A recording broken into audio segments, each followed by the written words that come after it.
Hello guys, welcome once again to this channel. If you haven't subscribed to this channel, I ask that please just subscribe to this channel, like and also comment. Guys, in this video I'm talking about the hardship and how life in UK is.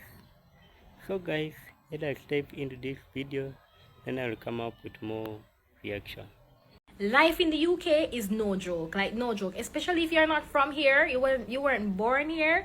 It's no joke. There are things that shook me, like when I tell people that I want to move back to Jamaica, the first thing that comes to their mind is, what about the crime? So let me tell you about my experience. I appreciate that my Jamaica is not everybody's Jamaica, but I can only tell you how I feel. And having lived in the UK for 9 years, let me just say this. I have experienced more direct consequences of crime in London than I have ever experienced in my entire life in Kingston, Jamaica. So when I get to England, my car gets broken into in front of my house. And babes, we lived in what they would call an uptown area, and it got broken into, but so sophisticatedly that they don't actually break any windows. It's all done electronically. So you get into the car, you're missing things, and you're almost thinking like, am I going crazy? Because there are no other signs, like physical signs that the car's been broken into. And then you realize actually your little money that you were hiding into the like flap of the mirror is gone. Anything that you had in the glove compartment is gone. And then you're like, oh damn, someone has actually robbed me. The other time, just after COVID, my car was parked directly in front of my house and the whole thing was gone. I called my sister, I said, you saw my car outside, right? She goes, of course I did. The car was not there. When I called the police and told them that my car has been stolen, they asked me if I had any video footage or any photos, and I explained no. They said, well, it was a Range Rover, and Range Rovers are being stolen all the time, so they won't bother looking into the case. I needed to contact my insurance company. I'm like, the whole car is gone and nobody's going to look into it. And then at my restaurant, I had a restaurant in Clapham, again, not the hood. I had a restaurant in Clapham, and a man threw a brick through the glass door, then climbed in to the restaurant through the door and basically stole alcohol and the till and whatever, so robbed me. Then when I looked into putting shutters on the window, because it was like floor to ceiling windows, I was told that it is a conservation area, so the council will not give me planning permission to put a shutter on the front of my restaurant. So I can't protect myself from being robbed again, but at the same time nobody is doing anything to protect me from being robbed, and I'm trying to run a business. In Brixton, I used to have a restaurant, I had it there for 9 years. Post-COVID, the rates of like crackheads and just vandalism just started to go through the roof. And before COVID, there was a little bit of code of conduct, right? Like you had 5 regular crackheads, they'd come and check me at 1 o'clock in the morning, I'd give you a little food, but you would never come into the business whilst we were open, whilst we had paying customers. It was just understood that there was like some sort of respect. Post-COVID, the new crackheads, babes, they never respect anything. They would come into the restaurant whilst I'm open, you're sipping on a 14-pound cocktail, and literally somebody is stealing your bag in that moment. And I'm like, this is getting madness. Again in Brixton, which is supposedly gentrified, someone gets stabbed at 3:30 in the afternoon. I'm like, you're not even waiting for nighttime? And for me, this was a bit weird. I opened a bar on Cold Harbour Lane. The day I was opening the bar, the roads were blocked off by police because there had been a fatal stabbing. So my point is that I have not ever had to have those concerns living here in Kingston, Jamaica. No, I am not saying that there is not an issue of crime. What I'm saying is that most times in the uptown areas, it is targeted crime. It is not being in the wrong place at the wrong time.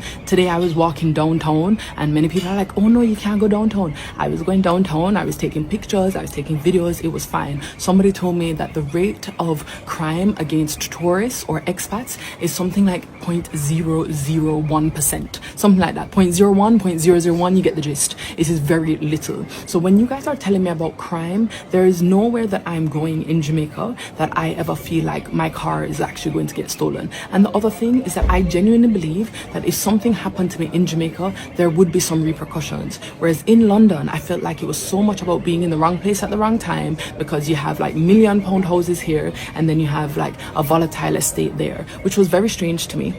And I just, maybe again because I feel like a foreigner in London, it just never felt comfortable. I've seen somebody on the train and this man was being super aggressive to him. The guy wasn't even responding, and the man smashed his head into the glass and his head just started bleeding, and nobody flinched. Nobody said anything. I have confidence that if something happened to me here in Kingston, that somebody somewhere would take up after me.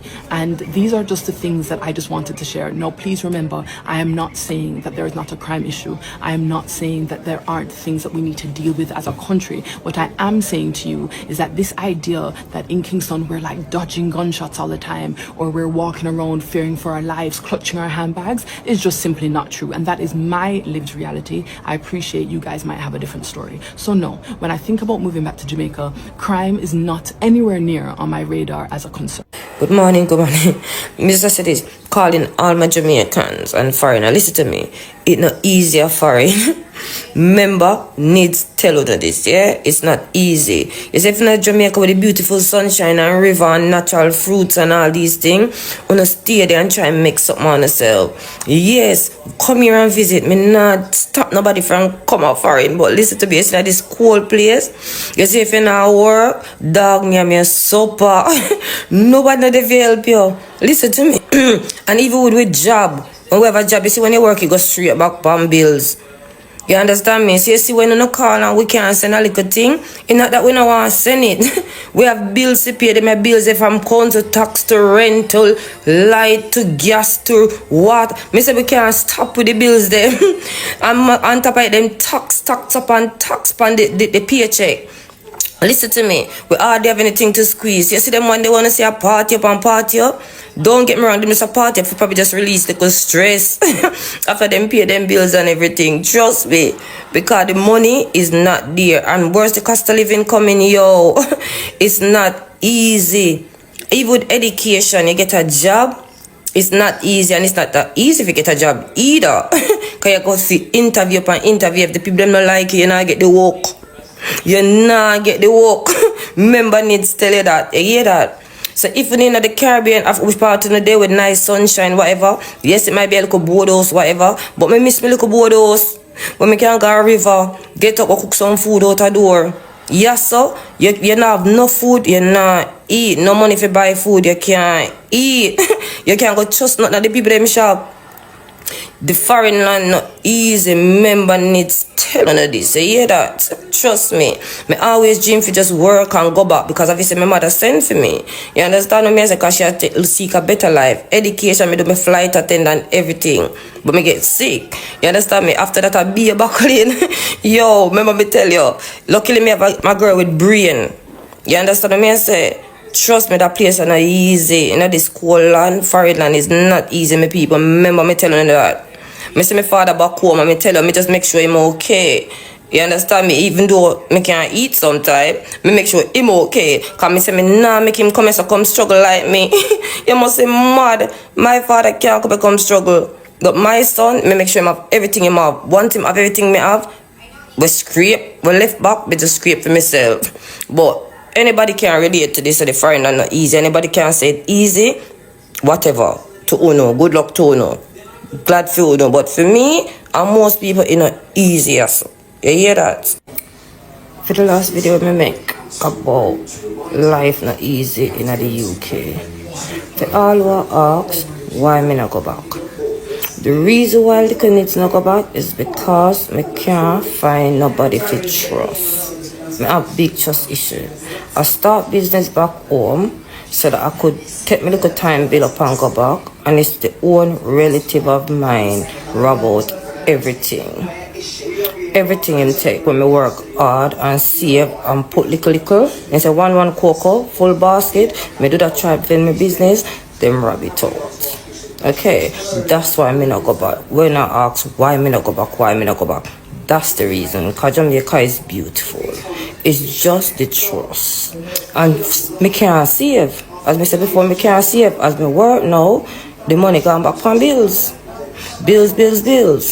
The ones in Jamaica is saying, yeah, UK is better than Jamaica. No, I'm not saying Jamaica is not hard, you know. I'm not saying not hard in Jamaica. But me I say it's not easy in the UK. You can't get no free water for bed. You have thing called council tax. Bills upon bills as you work. The money go back upon bills. That's what me I say. Me not saying Jamaica is easy. Me I say the UK is not easier. It's not old time UK. This 1960, 1980. It's not even the old time UK when me just come here. After the COVID, things get really hard. Everything gone up sky high. I mean sky high, everything up. So that's the reason why I'm not going back home. And nothing isn't easier in the UK. Me I tell you now. But come on soon feel yourself. Them say who feels it knows it. You understand me? That's where I talk from.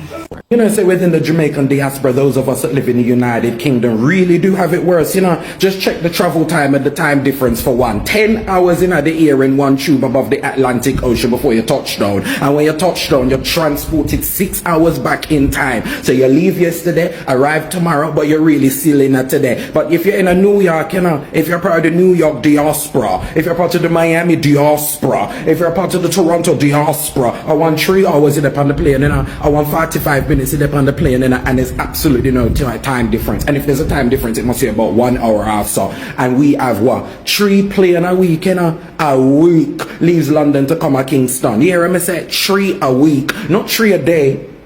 Yeah, not 3 every 2 days or whatever case may be. 3 a week, Monday, Wednesday, and Friday. We all know that the service they will leave London, come to Kingston, my love. And if you want to fly up on the weekend, it not exist. And if you don't have US visa, you cannot do the transit. So if somebody dead, you have to travel on that the service that to Kingston, Jamaica. And let me tell you something about that the service that it's expensive. You cannot get no little $300 US ticket to America, you know, like what them have. You have to spend all £800-900 for ticket, and that is on the cheaper end. I want you to trust and believe that. There are people right now that have purchased their ticket for summer this year, and they know that they have paid 4 figures for an economy seat. You hear me say an economy seat? Me I thought 3 seat, 4 seat, 3 seat, because the plane them big, you know. So them pack way up in the plane like sardine. We're not getting a leg room, we're not getting a baggage, and if you want little 2 piece of baggage, if you have to spend more money and all of them sort of something that just to reach back of your yard. So if you're a mother with 3 picnic, Lord of mercy, thousands and thousands of pounds, that's enough to just come back to your country. So just retaining and maintaining your connection with the island can be so difficult just for that simple fact. Because if you're there in America, you know, and you miss the 6 o'clock, you just get the 7 o'clock. You know how much flight leave New York, come to Jamaica, come on, wait name there. Kingston. Yes, I know some of you can say you can fly to Montego Bay and all of these things. Yes, you can fly to Montego Bay, Palm Virgin, where I have a couple plane where I go there. But still the frequency and the amount is not enough. And then when you're in Jamaica, you have to be dealing with this whole blasted thing with them people where they just believe, say, everybody that travels has moved to America. And they start talking to you about US dollars and all of them sort of something that I have this habit to say to them, I'm so sorry, but I'm from England and I don't bank in US dollars. I actually bank in a stronger currency. Pound sterling. Can me remember the days when we go to America, you know, me take £500 and the people then give me 1,000 US dollars. Oh, I bank in a stronger currency. But you're constantly in at this as something where you're battling with the people them about US dollars. You're battling with the people them about the flight. You're battling with the people them about time difference. And when you reach Jamaica, my love, when you're flying from England, my love, me say, you're tired. The breed of tiredness will come down by you, know, man. Because going to Jamaica and a sort of simple something, you know, and a long one little 3 hour plane ride, because you come from New York as you reach it in at the same time zone, so you probably just have one little grip. No, when you're traveling from the United Kingdom, you have to have a whole heap of things in your back, because that is a serious trip we are go on. And when you land, hey, no matter how you're excited, you're delirious because you're not asleep, you're tired, you feel away, all of them sort of something that, and it take a good couple of days, you know, before you start to reach back into that in the system. It's not normal.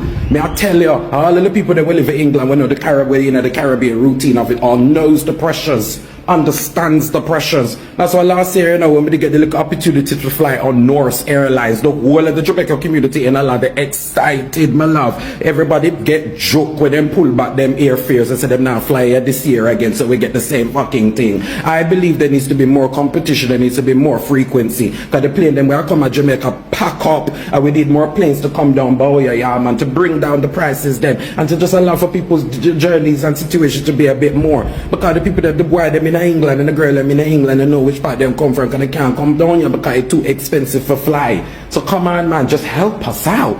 Lord of mercy, help us out. And the reason why we are talking about it, you know, is because today I sat there and I fly Monday, and I feel like say today are the first day we'll be start to really come back into myself, because so me feel mash up all week and tired every day from the fly where me I fly come in here. Jesus Christ. My goodness, may I tell you, the Jamaican diaspora members in the United Kingdom, we have it the worst, and I feel like we need to stand up and do something about it, man. We need to do a petition or something. God Almighty, because this cannot be on. It cannot be on. God. Life in the UK is no joke, like no joke, especially if you're not from here, you weren't born here. It's no joke. There are things that shook me, like, yeah, when I came to the UK. The backstory: I moved to the UK with my family about a year ago, or over a year ago, last year March, the latter part of March 2024, right? We're in 2025, so a little bit over a year. And so I'm from the Caribbean. I'm from the Caribbean, specifically the sun-soaked island of Jamaica. So if you're watching and you're from Jamaica, you just drop a Jamaica flag in the comments below. Big up to my Jamaican brothers and sisters. Wagwan. Yeah? So yes, that's where I'm from, and we migrated to the UK over a year ago. There has been things that have been a culture shock for me, like shockingly. But I'm gonna share 5 with you today. Number 1, the weather.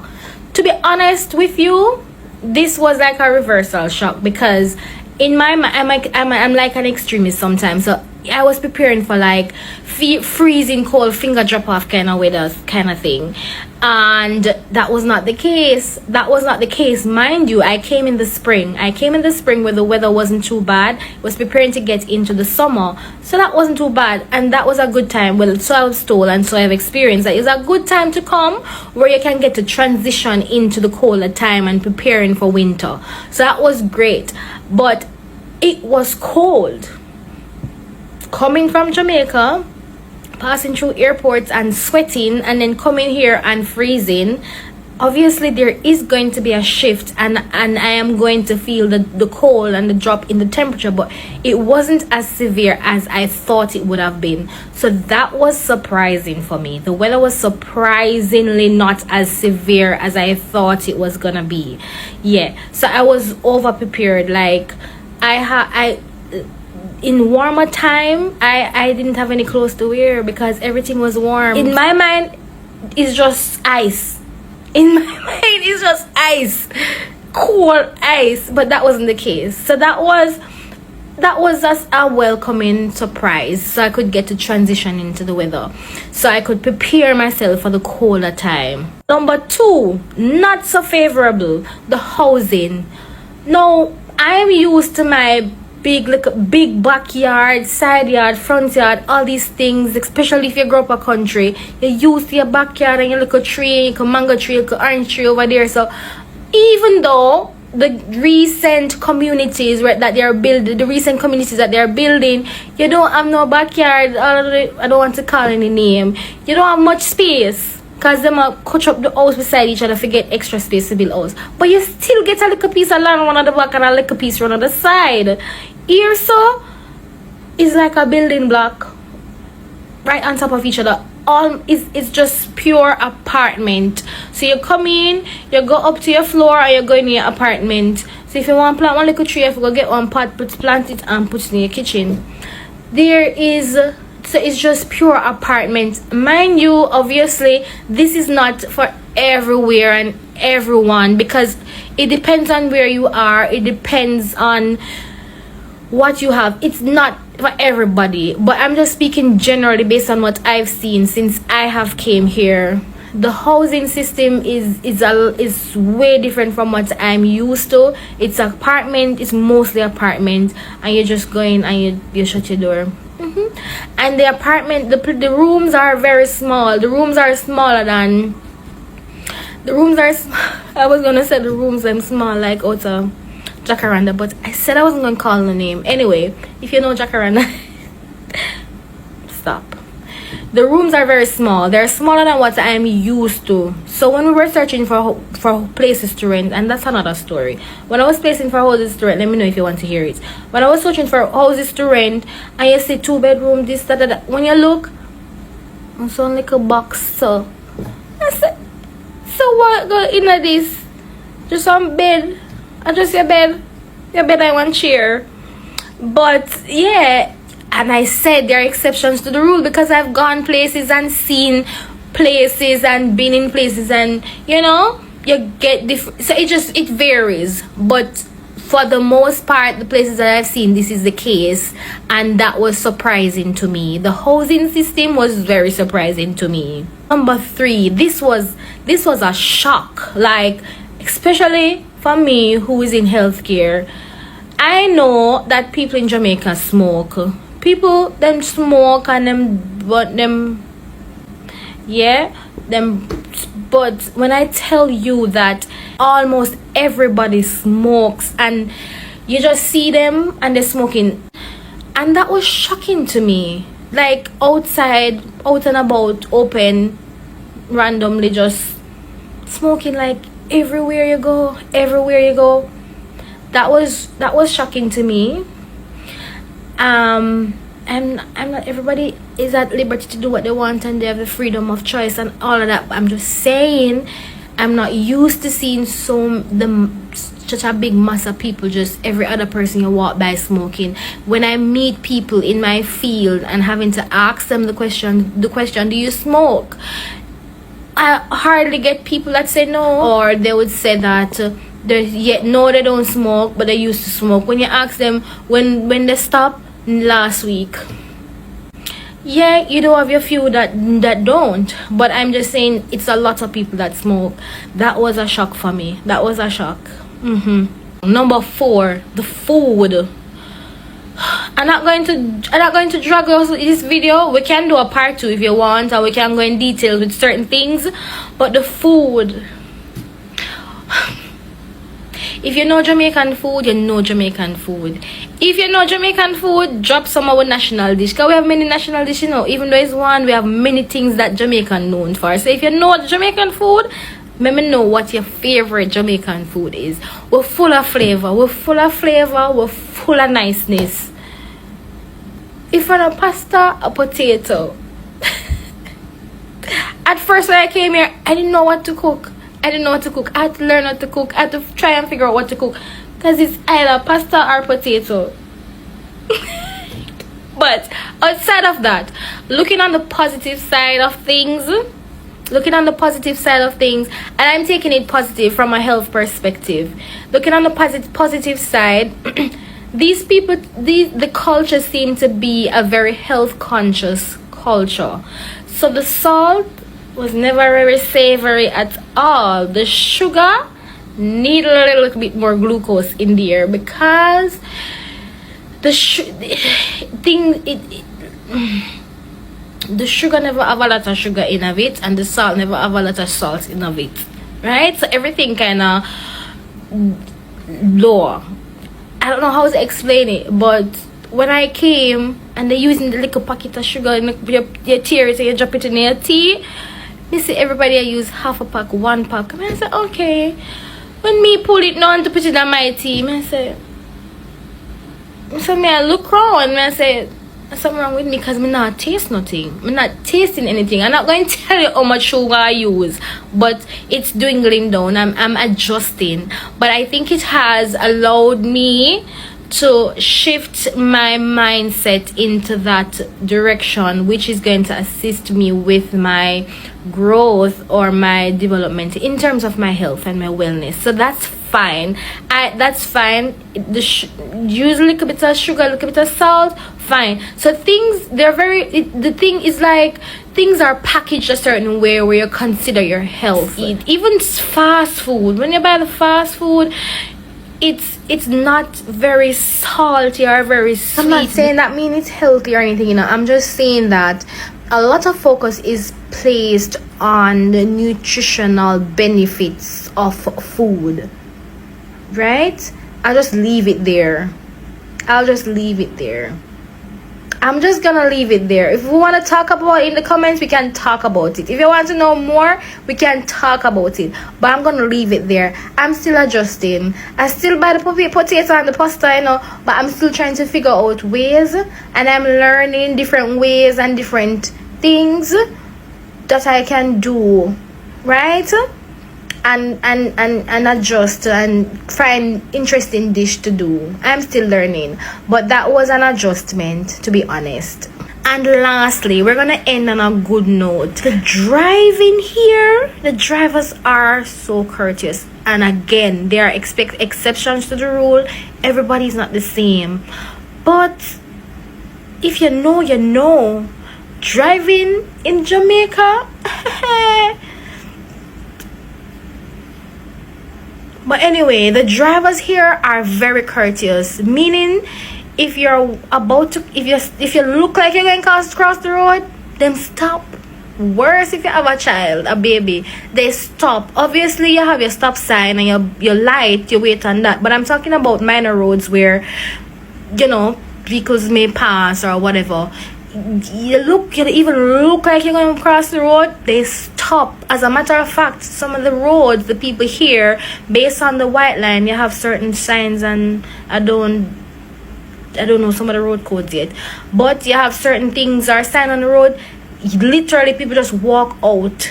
And the vehicle just stop for them to pass, even if is 100 people, and if 5 people pass and then the next 5, they stop. That was new for me. The driving here, they're very courteous in when they drive, and people don't speed, my love. People know what is speeding, because you got to pay. It's not, you best believe you're going to get that in the mail, because them have them thing, they pick it up, they pick up the driving, they something speed meter, something they pick it up and you get the bill. You're getting the bill, and you know them people have them things set up and sort out and properly together, so people know about the fast driving. Yeah, so you know nobody overtake and rush and people. Mind you, as I said, there are exceptions to the rule, but the driving here is one that I am. It's like a breath of fresh air. If you drive a Kingston, say drive a Kingston. If you're a Kingston driver, if you have to commute through Kingston, around to Kingston, from Kingston, especially in peak hours, you know what I'm talking. You know what I'm talking about.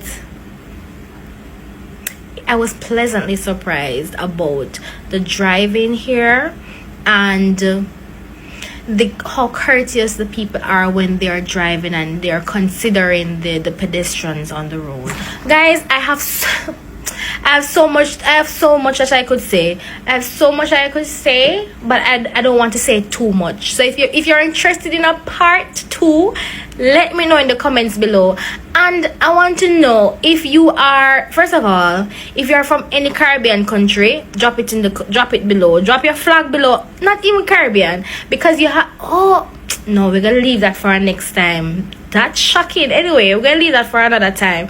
But if you have migrated from another country to the UK, drop your flag below. And if you can relate to any of the points that I have said, let me know. And let me know what was one of your what is the most shocking thing for you moving to the UK from your country.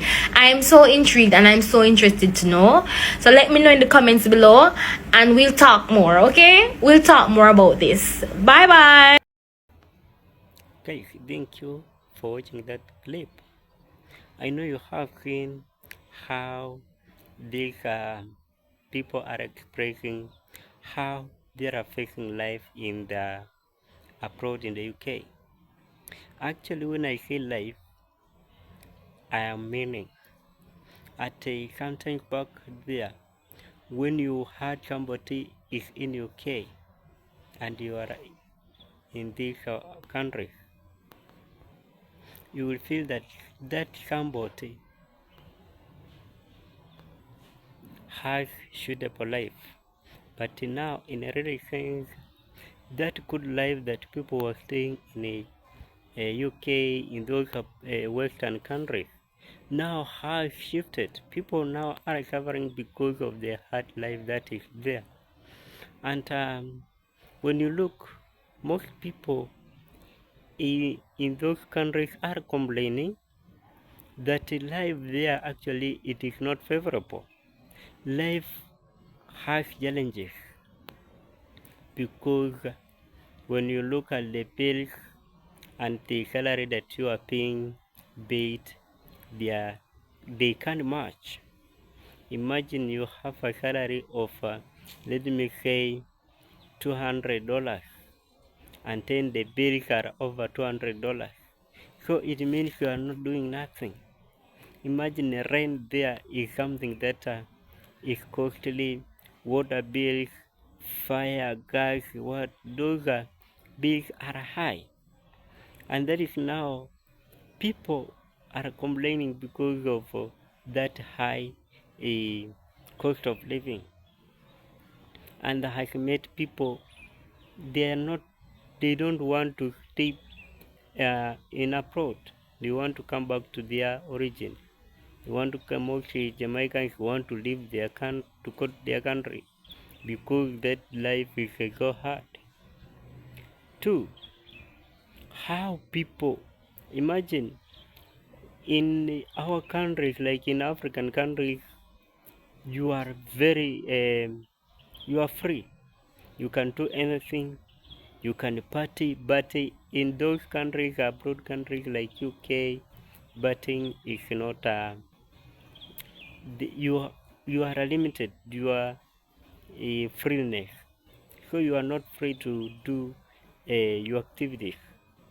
So it is something that most of people doesn't want, and there are many other reasons why people are complaining about living UK. So guys, if you have any suggestion, just drop your comment in the comment section, and if you haven't subscribed to this channel, I urge that just subscribe and give this video a thumbs up so that it can reach more people to be alarmed how the world is doing. Thank you guys. Let's meet the next video.